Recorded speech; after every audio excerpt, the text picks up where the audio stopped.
बड़ों को प्रणाम, छोटों को स्नेह और आशीष। मैं हूँ राजेश त्रिपाठी। स्वागत है आपका मेरे चैनल धर्म दर्पण में। नवरात्रि चल रही है। नवरात्रि के उपलक्ष्य में हम आपको माँ दुर्गा के नव रूपों की कथा, पूजन विधि, आरती आदि आपको बताते हैं। नवरात्रि में आखिरी दिन यानी नवमी को माँ सिद्धिदात्री की पूजा की जाती है। माँ सिद्धिदात्री जो हैं रोग मुक्त करती हैं। और इसके साथ ही हम आपको शक्तिपीठों का परिचय भी करा रहे हैं। तो आज बाकी जो रह गई हैं 51 शक्तिपीठों में, उनका परिचय भी आप सुने। नवरात्रि के नवें दिन दुर्गा माँ के नवें स्वरूप सिद्धिदात्री की पूजा अर्चना की जाती है। माता की पूजा करने से सभी मनोकामनाएं पूर्ण होती हैं और रोग, शोक एवं भय से मुक्ति मिलती है। भगवान शिव ने माँ सिद्धिदात्री की पूजा कर सभी प्रकार की सिद्धियों को प्राप्त किया था। माँ सिद्धिदात्री अपने भक्तों को सभी प्रकार की शक्तियाँ प्रदान करती हैं।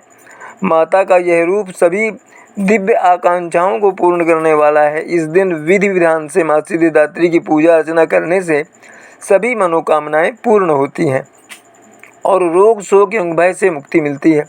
पौराणिक कथाओं के अनुसार भगवान शिव ने माँ सिद्धिदात्री की पूजा कर सभी प्रकार की सिद्धियों को प्राप्त किया था। माता की अनुकंपा से शंकर जी का आधा शरीर देवी का हुआ था। इसी कारण वह अर्धनारीश्वर नाम से प्रसिद्ध हुए थे।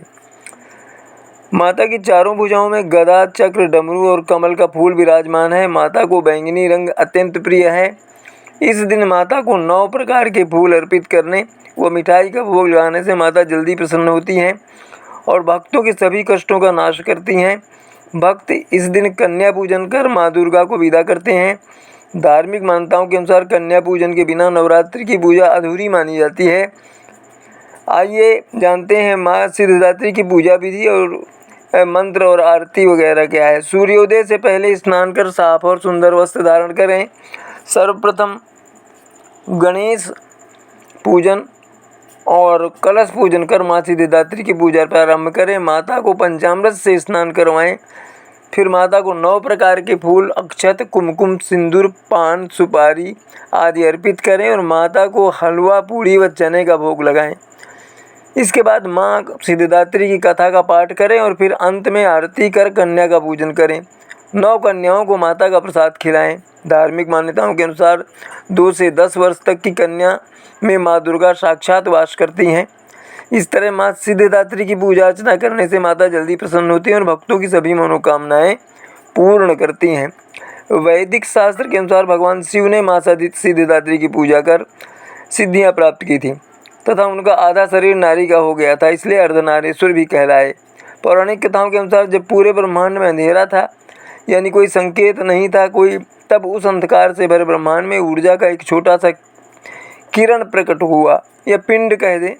धीरे धीरे इस किरण ने अपना बड़ा आकार लेना शुरू किया और अंत में इसमें एक दिव्य नारी का स्वरूप धारण कर लिया। यह कोई और नहीं बल्कि स्वयं माँ सिद्धिदात्री थी। माँ सिद्धिदात्री ने प्रकट होकर त्रिदेवों को जन्म दिया। तब ब्रह्मा, विष्णु और महेश प्रकट हुए। मान्यता है कि माता ने सृष्टि का निर्माण किया था। वहीं दूसरी पौराणिक कथा के अनुसार जब सभी देवी देवता महिषासुर के अत्याचार से परेशान हो गए तब त्रिदेवों ने अपने तेज से माँ सिद्धिदात्री को जन्म दिया था, जिन्होंने महिषासुर का वध कर तीनों लोगों को महिषासुर के अत्याचार से बचाया था। माँ का जो श्लोक है, जो उनकी इसका विनती का, प्रार्थना का, सिद्ध गंधर्व यक्षाद्यैर् सुरैर्मरैरपि सेव्यमानाय सदा भूयात् सिद्धदिधा सिद्धदिदायनी। ओम सिद्धिदात्र्यै नमः। विद्याः समस्ता तव देवी वेदाः स्त्रियः समस्ता सकला जगत्सु त्वयैकया पूरित अम्बे तद् का ते स्तुतिः स्तव्यपरा परोक्तिः। सर्वभूता यदा देवी स्वर्गमुक्तिप्रदायिनी त्वं स्तुता स्तुतैका भवन्ति परमोक्तयः। नन्दगोपगृहे जाता यशोदागर्भसम्भवा ततस्तौ नाशिष्यामि विन्ध्याचलनिवासिनी। या देवी सर्वभूतेषु माँ सिद्धिदात्री रूपेण संस्थिता। नमस्तस्यै नमस्तस्यै नमस्तस्यै नमो नमः। अब माँ की आरती है और माँ की आरती कर लेते हैं और ये उसके बाद क्षमा याचना मंत्र जो है पढ़ेंगे। क्योंकि जिससे त्रुटि वगैरह कुछ रह जाती है अगर इसमें पूजा में, तो माँ जिससे क्षमा कर दें, भूल चूक जो है क्षमा कर देंगी माँ।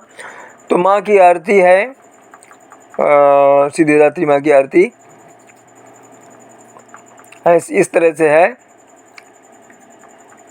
सर्वभूतेषु भूतेषु माँ सिद्धिदात्री की आरती कुछ इस तरह से। जय सिद्धिदात्री माँ, तू भक्तों की दाता, तू भक्तों की रक्षक, तू दासों की माता। तेरे नाम से मन की होती शुद्धि, कठिन काम सिद्ध करती हो तुम। जब भी हाथ सेवक के सिर धरती हो तुम। तेरी पूजा में तो ना कोई विधि है, तू जगदम्बे दाती तू सर्व सिद्धि है। रविवार को तेरा सुमिरन करे जो, तू सब काज उसके करती है पूरे। कभी काम उसके रहे ना अधूरे। तुम्हारी दया और तुम्हारी यह माया, रखे जिसके सिर पर मैया अपनी छाया। सर्व सिद्धि दाती वो है भाग्यशाली, जो है तेरे दर का ही अम्बे सवाली। हिमाचल है पर्वत जहाँ वास तेरा, महानंद मंदिर में है वास तेरा। मुझे आसरा है तुम्हारा ही माता, भक्ति है सवाली तू जिसकी दाता। अब क्षमा याचन कर लिया जाता है। आवाहनम न जानामि, न जानामि विसर्जनम, पूजां चैव न जानामि, क्षमस्व परमेश्वरी। मंत्रहीनं क्रियाहीनं भक्तिहीनं जनार्दनी, यत्पूजितं मया देवी परिपूर्णं तदस्तु मे। इसका अर्थ ये हुआ कि हे माता, मैं आपका आवाहन अर्थात किस तरह आपको बुलाऊं ये नहीं जानता, विसर्जन नहीं जानता, आपको कैसे विदा करना है, मुझे आपकी पूजा भी नहीं आती, कृपा करके मुझे क्षमा करें। न मुझे मंत्र का ज्ञान है न ही क्रिया का, मैं तो आपकी भक्ति करना भी नहीं जानता। यथासंभव पूजा कर रहा हूँ, कृपा करके मेरी भूल को क्षमा कर दें और पूजा को पूर्णता प्रदान करें। मैं भक्त हूँ, मुझसे गलती हो सकती है। हे ईश्वर, हे प्रभु, हे माँ, आप मुझे क्षमा करें, मेरे अहंकार को दूर कर दें, मैं आपकी शरण में हूँ। अब शक्तिपीठों के बारे में। शिवानी शक्तिपीठ रामगिरी में है। ये शिवानी शक्तिपीठ 51 शक्तिपीठों में से एक है। रामगिरी शिवानी शक्तिपीठ उत्तर प्रदेश के चित्रकूट के पास स्थित है। झांसी मानिकपुर रेलवे स्टेशन चित्रकूट के पास रामगिरी स्थान पर ये शक्तिपीठ स्थित है। वैसे कुछ लोग मैहर में भी स्थित शारदा माँ भवानी मंदिर को भी शक्तिपीठ मानते हैं। बक्रेश्वर महिष मर्दिनी पश्चिम बंगाल के बीरभूम जिले के दुबराजपुर स्टेशन से 7 किलोमीटर दूर बक्रेश्वर में पापहर नदी के तट पर है। माता का यहाँ भौं का मध्य भाग गिरा था। यशोरेश्वरी शक्तिपीठ बांग्लादेश के खुलना जिला के ईश्वरीपुर के यशोर स्थान पर माता के हाथ और पैर गिरे थे। 49वां है अट्टहास फुल्लरा पश्चिम बंगाल के लाभपुर स्टेशन से 2 किलोमीटर दूर अट्टहास स्थान पर माता के होंठ गिरे थे। 50वां है नंदीपुर नंदिनी पश्चिम बंगाल के बीरभूम जिले के सैंथिया रेलवे स्टेशन नंदीपुर स्थित चार दीवारी में बरगद के वृक्ष के पास माता का गले का हार गिरा था। 51वां और अंतिम शक्तिपीठ है लंका में इंद्राक्षी। ऐसा माना गया है कि संभवतः श्रीलंका के त्रिंकोमाली में माता की पायल गिरी थी। तो ये तो हुई आज की नवरात्रि की माँ सिद्धिदात्री की कथा और जो शक्तिपीठ जो बाकी थी उनकी कथा। ये तो आज तो हम यहीं विराम देते हैं। आपको बहुत बहुत नमस्कार, प्रणाम। आपका बहुत बहुत धन्यवाद, आभार कि आप हमारे चैनल को देखते हैं, प्रोत्साहित करते हैं। एक और छोटी सी ये है कि इस चैनल को धर्म दर्पण को सब्सक्राइब भी कर लें अगर अब तक नहीं किए हैं तो। आज के लिए इतना ही, प्रणाम, नमस्कार।